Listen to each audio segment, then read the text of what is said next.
ایک بہت بڑے بزرگ گزرے اللہ کے ولی، ان کا نام ہے حضرت باقی باللہ رحمت اللہ علیہ۔ بولو کیا نام ہے؟ یہ حضرت بختیار کاکی کے پیر ہیں۔ بختیار کاکی کون ہے؟ جو یہ وصیت کر کے فوت ہوا تھا کہ میرا جنازہ وہ پڑھائے جس کی نظر غیر محرم عورت کے چہرے پر نہ پڑی ہو، جس سے عصر کی نماز کی سنتیں قضا نہ ہوئی ہوں، جس سے تہجد قضا نہ ہوئی ہو۔ جب بختیار کاکی کا جنازہ پڑھا تھا تو کوئی آگے نہیں بڑھ رہا جنازہ پڑھانے کے لیے۔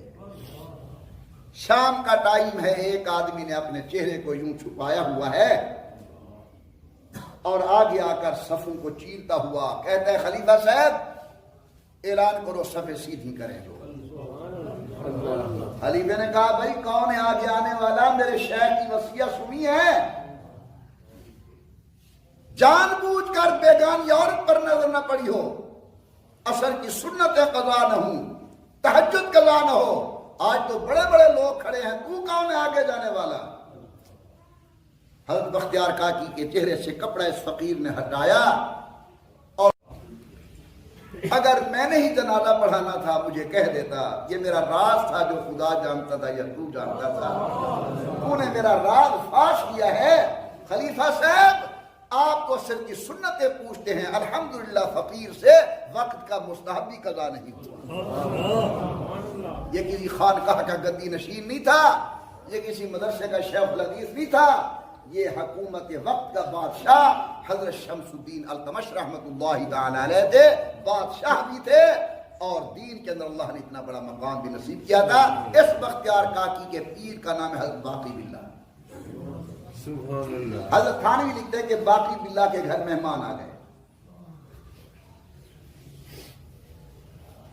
اطلاع بھیجی گھر کے کھانا بھیجو، گھر سے جواب ہے کہ اللہ کا نام ہے کچھ نہیں ہے۔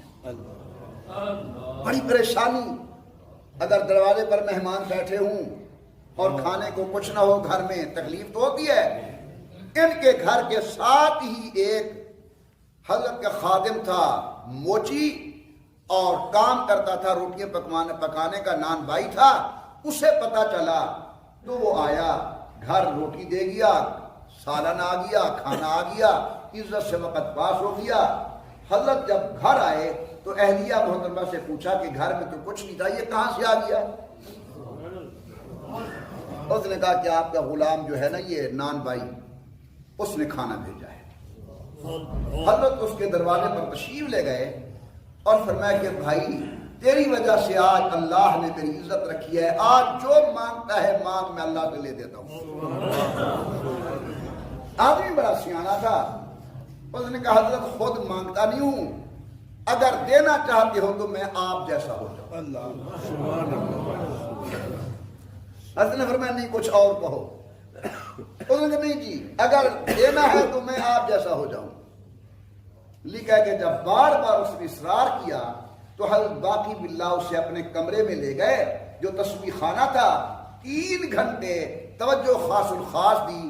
جب باہر نکلے تو پہچاننے والے پہچان نہیں سکتے تھے کہ پیر کون ہے اور مرید کون ہے۔ چلنا پیر جیسا، اٹھنا پیر جیسا، انداز پیر جیسا، گفتگو اور افکار پیر جیسی ہو گئی۔ کتنی گھنٹے توجہ تھی؟ بولو، زبان استعمال کرو، کتنی گھنٹے تھی؟ کس نے توجہ دی؟ باقی باللہ نے۔ کسے؟ اپنے ایک مرید کو۔ شرکائے مجلس میں لاکھوں باقی باللہ قربان کر دوں پیغمبر کے پاؤں مبارک کے جوتے پر، اگر 3 گھنٹے باقی باللہ توجہ دیں تو اپنے مرید کا مقدر بدل کر رکھ دیں، پتہ نہیں صدیق کے مقدر کا کیا بنا ہوگا۔